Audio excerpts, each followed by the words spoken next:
Good morning friends, welcome back to my channel Stree world. और आज मैं हाजिर हूँ एक नए व्लॉग के साथ।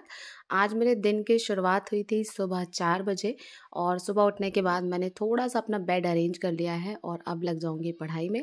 आप सबको तो पता ही होगा कि मैं क्लास 9th के लिए BPSC TRE 3.0 में मैथ्स सब्जेक्ट की स्टूडेंट हूँ और BPSC TRE 2.0 में क्लास 6 to 8 में मैथ्स एंड साइंस के लिए ऑलरेडी सेलेक्टेड हूँ। बट हाँ, इस बार मेरा टारगेट है कि मुझे 9th-10th में सिलेक्शन लेना है अपने डिस्ट्रिक्ट में, क्योंकि 9th-10th में मेरा सिलेक्शन ना लास्ट टाइम भी हो गया था, बट मेरा डिस्ट्रिक्ट था वो सिवान था। तो इस वजह से इस बार तो यही टारगेट है और इसीलिए थोड़ी सी मेहनत कर रही हूँ। अब हमें बहुत ज़्यादा टाइम तो मिलता नहीं है, क्योंकि दिन का पूरा टाइम मतलब सुबह से लेकर शाम स्कूल में हो जाती है।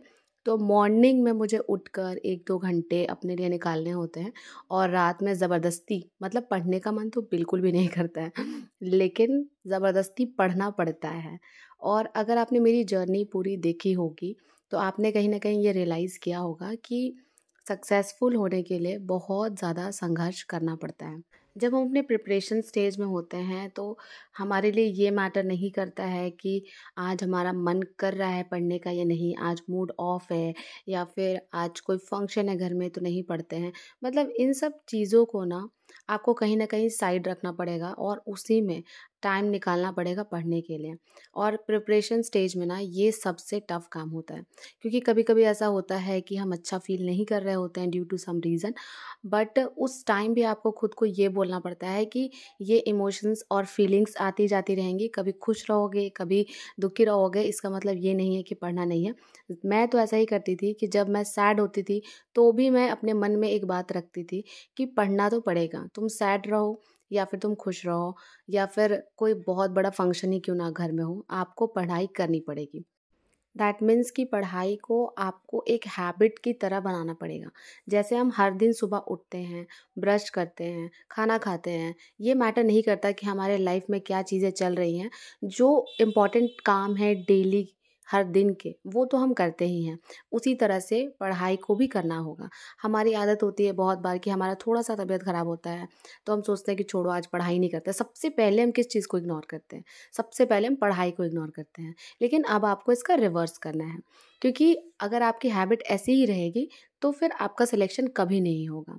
जब हमारी थोड़ी भी तबीयत ख़राब होती है, लड़कियों को मैं स्पेशली कह रही हूँ, हम किचन का काम आराम से कर लेते हैं, जैसे-तैसे कर लेते हैं कि नहीं चलो तबीयत ख़राब है फिर भी इतना तो कर ही देते हैं, कम से कम सब्ज़ी तो बना ही देते हैं। ठीक उसी तरह आपको अपने पढ़ाई के लिए भी सोचना है कि अगर तबीयत ख़राब है, कोई फ़ंक्शन है, जैसे कोई फ़ंक्शन होता है, हमें शाम को पार्टी में जाना होता है, घर में बुज़ुर्ग होते हैं, तो हम ये सोचते हैं कि ये नहीं जा पाएँगे तो इनके लिए एटलीस्ट खाना बनाकर जाएँगे। तो जैसे ये आप रिस्पॉन्सिबिलिटी समझते हैं ना, वैसे ही पढ़ाई को भी रिस्पॉन्सिबिलिटी बनानी पड़ेगी कि अगर आज मुझे शाम में पार्टी में जाना है, तो उससे पहले मुझे 2 घंटे पढ़ाई करनी होगी। जब तक आपका एटीट्यूड ऐसा डेवलप नहीं होगा, तब तक हाउसवाइफ़ होने के बाद आप ये मत समझिएगा कि आपको बहुत सारा टाइम मिल जाएगा पढ़ने के लिए। पढ़ने के लिए ना टाइम मिलता नहीं है, पढ़ने के लिए टाइम निकालना पड़ता है, टाइम बनाना पड़ता है। और अगर आप एक हाउसवाइफ़ हैं तो दूसरी इम्पॉर्टेंट बात आपको अपने ध्यान में ये रखनी होगी कि आपको बहुत सारी चीज़ों को इग्नोर करना पड़ेगा। जैसे जब हम प्रिपरेशन स्टेज में होते हैं तो बहुत सारे लोग जो हैं हमारे बारे में बातें करते हैं कि हाँ, ये दिन भर पढ़ाई करती है। हो सकता है कि आपके हस्बैंड भी कुछ ना कुछ आपको नेगेटिव कह दें, बाकी लोगों की तो बात ही हटाइए। लेकिन उस टाइम पे ना आपको अपना मेंटल पीस बना के रखना है।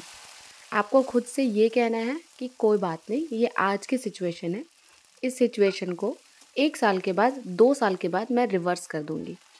फिर जो लोग आपको ताना मारते हैं अभी या फिर आपके बारे में नेगेटिव बोलते हैं, आप ये देखेंगे कि जॉब होने के बाद वो सब आपकी तारीफ़ करेंगे, आपके फ़ेवर में बोलेंगे।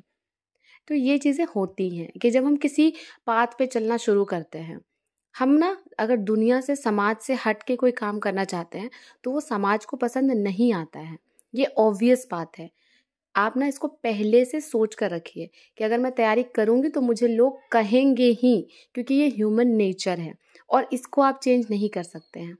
और जितना टेंडेंसी हम लगाते हैं ना दूसरों को ये बताने में और समझाने में कि हाँ हम पढ़ रहे हैं, तुम्हारा इससे क्या है, या फिर उनके साथ जितनी नेगेटिव बातें करते हैं, अगर हम उतने में अपने मन को शांत कर लें और ये मान लें कि ये हमें कहेंगे ही कहेंगे, इनको कोई नहीं सुधार सकता है। जब मैं तैयारी कर रही हूँ तो मेरे रास्ते में बहुत सारी कठिनाइयाँ आएँगी। जब आप ये मान लेंगे ना, तब कहीं न कहीं चीज़ों को हैंडल करना आपके लिए बहुत आसान हो जाएगा। और हमेशा याद रखिएगा कि अगर आप अपने ड्रीम्स के लिए कंटिन्यूअसली फाइट करते हैं, कंटिन्यूअसली पढ़ाई करते हैं 1 साल, 2 साल तक, तो कभी न कभी आपकी लाइफ सिचुएशंस बदलेंगी। और जब बदलेंगी ना, तो ज़िंदगी का मज़ा ही अलग होगा। आपकी थॉट प्रोसेस बदल जाएगी, आप खुश रहने लग जाएँगे और कहीं न कहीं आपको बहुत ज़्यादा सेल्फ सैटिस्फैक्शन मिलेगा। तो फाइनली मैं रेडी हो गई हूँ स्कूल जाने के लिए और देखिए मैं कुछ इस तरह से स्कूल जाती हूँ, खुद को पूरा कवर करके।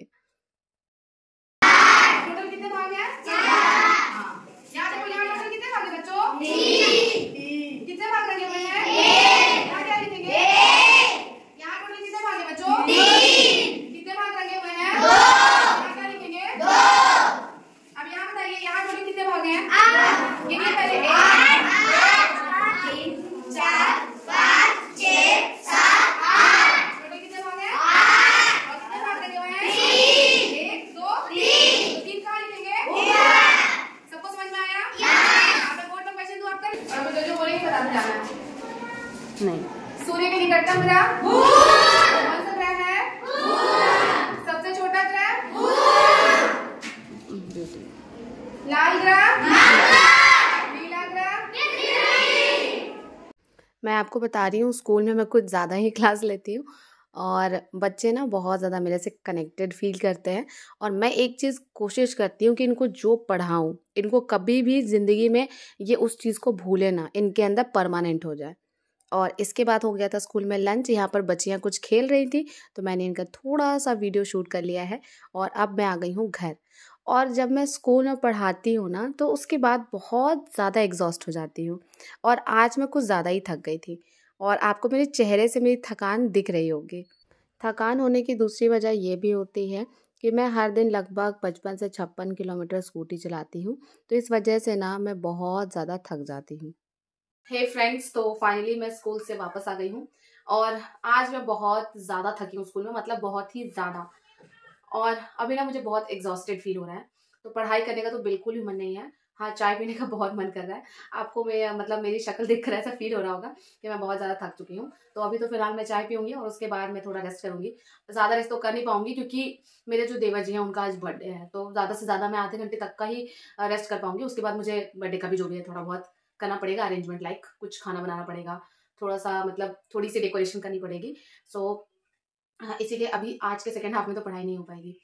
फिलहाल मैं आपसे किचन में मिलती हूँ, जा रही हूँ मैं चाय बनाने के लिए। आप सब बताइएगा कि आप सबको भी ऐसा फील होता है क्या कि चाय पीने के बाद सारी थकान निकल गई? मतलब मेरे साथ अक्सर ऐसा होता है। जब मैं थक जाती हूँ ना बहुत, तो मैं मतलब मुझे चाय चाहिए ही चाहिए और चाय पीने के बाद मुझे बहुत रिलीफ लगता है, लाइक सारी थकान मतलब निकल गई, ऐसा फील होता है। तो अगर आपको भी ऐसा फील होता है तो मुझे कमेंट करके ज़रूर बताइएगा और चलिए मेरे साथ मेरे किचन में। आँखों से फिर ये प्यार की। आपने मुझे अभी गाना गाते सुना होगा जो कि आपको बहुत फ़नी भी लगा होगा। एक्चुअली मैं असली में भी फ़नी हूँ बहुत। अगर आप मुझे रियलिटी में मिलेंगे कभी, तो आपको लगेगा कि अरे हाँ, दीदी मतलब ठीक है, पढ़ाई की भी बातें करती है, मोटिवेशनल बातें भी करती हैं, बट दीदी में एक फ़न एलिमेंट भी है। मैं थोड़ा-सा सबको हँसाती भी हूँ और मतलब एन्जॉय करके ज़िंदगी जीती हूँ। आजकल मैं वैसे ज़्यादा खुश रहती हूँ क्योंकि मेरी जॉब लग गई है इसलिए जिसके लिए मैं इतने दिन से मेहनत कर रही थी। मैं आपको सच बता रही हूँ, जब मैंने स्टार्ट किया था पढ़ना, मुझे कोई आइडिया नहीं था कि मैं किस जॉब में जाऊँगी, कैसे तैयारी करूँगी, क्योंकि मैंने स्टार्ट तो किया था DSSB प्रिपरेशन से और मुझे ऐसा लगता था कि DSSB मेरा हो जाएगा। बट DSSB की वैकेंसी आई ही नहीं उस साल। उसके बाद फिर KVS आ गया, फिर KVS की मैंने तैयारी करी, बट उसमें भी नहीं हुआ और एंड में मैं बिहार में टीचर बन गई। बट ये भी मेरे लिए बहुत अच्छा है क्योंकि कहीं न कहीं बिहार को ना हम जैसे टीचर्स की ज़रूरत है। कहीं न कहीं अगर नैस के रिपोर्ट में बिहार सबसे नीचे है, तो उसका रीज़न ये है कि यहाँ पर अच्छे टीचर्स की ज़रूरत है बिहार को। तो इसीलिए मुझे ये ज़्यादा सैटिस्फैक्शन लगता है कि ठीक है, शहर में अगर नहीं भी बन पाए टीचर तो कोई प्रॉब्लम नहीं है, लेकिन गाँव के लोगों को तो या गाँव के बच्चों को तो ज़रूर फ़ायदा मिलेगा अगर हम जैसे 1-2 टीचर भी स्कूल में चले गए तो। जब मैं स्टार्टिंग में व्लॉग्स बनाती थी तो मुझे भी कहीं न कहीं अंदर में एक फ़ियर रहता था कि पता नहीं मेरी जॉब लगेगी या नहीं, क्योंकि बहुत सारे स्टडी व्लॉगर हैं यूट्यूब पे, जो कि बस आपको दिखाते होंगे कि हम इतना पढ़ रहे हैं, हम उतना पढ़ रहे हैं, बट उनका ना कभी आपको रिजल्ट नहीं मिलेगा। वो कभी अपना मार्क्स नहीं बताएंगे आपको। वो हमेशा आपको एक तरह से आपको चीट करेंगे। तो कहीं न कहीं मुझे लगता था कि मैं तो भाई मतलब रियलिटी में पढ़ती हूँ, और मुझे कभी-कभी 1-2 कमेंट ऐसे आ जाते थे कि ये लोग बस ऐसे ही पढ़ते हैं, इनकी कभी जॉब नहीं लगती है, दिस एंड दैट। तो मुझे बहुत अंदर से हर्ट फील होता था। मुझे लगता था कि मैं तो कभी भी अपने ऑडियंस से कुछ भी नहीं छुपाती हूँ, जो पढ़ती हूँ वो बताती हूँ कि कैसे पढ़ना है। लाइक लास्ट वीडियो मैंने आपको बताया था कि शॉर्ट नोट्स कैसे बनाना है। तो ये सारी चीज़ें मैं कभी भी आपसे शेयर करने में हिचकिचाती नहीं हूँ। मुझे लगता है कि जो मुझे पता है वो मैं आपसे शेयर करूँ। अगर आप मेरा रिवीजन वाला वीडियो देखेंगे ना, तो आपको सच में लगेगा कि ऐसी स्ट्रैटेजी वही बता सकता है जिसने सच में मेहनत करी हो किसी एग्ज़ाम को क्रैक करने के लिए। तो जो भी मैं आपसे शेयर करती हूँ बिल्कुल ट्रूली ऑनेस्टी के साथ करती हूँ। हाँ, ये बात है कि आप ऐसे यूट्यूबर से थोड़ा-सा सावधान रहिए। आपको खुद भी तो पता चल जाएगा कि मतलब कौन से लोग हैं जो आपको चीट करते हैं और कौन से जेन्युइन लोग हैं। जेन्युइन से याद आया कि सबसे ज़्यादा जेन्युइन ना मेरी दादी हैं। और देखिए कितनी क्यूटली बैठी हुई थी 2 बलून लेकर। और ये आइडिया ना मैंने ही दादी को दिया था कि दादी आप 2 बलून लेकर बैठे रहिए। और मैं ना दादी से बहुत ज़्यादा प्यार करती हूँ। मतलब मैं दादी को कभी भी दादी सास मानती नहीं हूँ। मैं ये मानती हूँ कि ये मेरी अपनी दादी है, और दादी मेरे से बहुत ही ज़्यादा प्यार करती है फ्रेंड्स। और मेरी इतनी केयर करती है ना, मैं आपको क्या बताऊँ। पर हाँ, मेरे से ज़्यादा ना मतलब मेरे हस्बैंड से करती हैं। मेरे दादी के ना 5 पोते हैं, लेकिन दादी को सबसे ज़्यादा प्यार मेरे हस्बैंड से है, मतलब आपके जीजू से है। और हमेशा उनके बारे में पूछती रहेंगी, और उनके साथ वीडियो कॉल करती रहेंगी, और उनके लिए बहुत टेंशन लेती हैं। और अभी मेरे देवर की मैं पूजा कर रही थी मतलब उनके साथ मजाक भी कर रही थी, कह रही थी कि लाइए आपकी पूजा, आपकी आरती उतार दूँ। और बिहार में ना आरती उतारने का मतलब होता है कि किसी को मारना पीटना तो इस तरह से मैं उनसे मजाक करी थी। और अभी देखिएगा मेरी गंदी आदत। हाँ, जब भी कोई कैंडल फूकता है, मुझे नहीं पता मुझे क्या हो जाता है, मैं सोचती समझती नहीं हूँ और कैंडल फूक देती हूँ।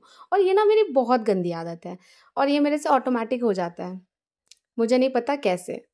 आपको ये बर्थडे सेलिब्रेशन देखकर एकदम पुराने ज़माने की याद आ रही हो कि जैसे हम बचपन में सेलिब्रेट करते थे। तो मुझे ना अभी भी ऐसे ही मनाना अच्छा लगता है फैमिली के साथ। मतलब ऐसे ही बर्थडे सेलिब्रेशन का क्या फ़ायदा जिसमें सिर्फ फ्रेंड्स हो, फैमिली हो ही नहीं। तो फैमिली कहीं न कहीं लाइफ में सबसे ज़्यादा इम्पॉर्टेंट होती है। तो ये तो अपने फ्रेंड्स के साथ चले गए थे पार्टी करने के लिए, और मैं इनके लिए केक लेकर आई थी। तो इन्होंने कहा कि ठीक है, हम टाइम से वापस आ जाएँगे, और फिर दोबारा से इनका बर्थडे यहाँ पर मनाया जा रहा है। ऑफ़ कोर्स मैं अपने हस्बैंड को बहुत मिस करती हूँ, और आज भी कर रही थी, क्योंकि जब वो होते हैं ना तो पता नहीं मुझे एक सेंस ऑफ सेफ्टी फ़ील होता है। मतलब सेफ्टी का मतलब, या फिर ये कहिए कि मैं टेंशन फ्री रहती हूँ।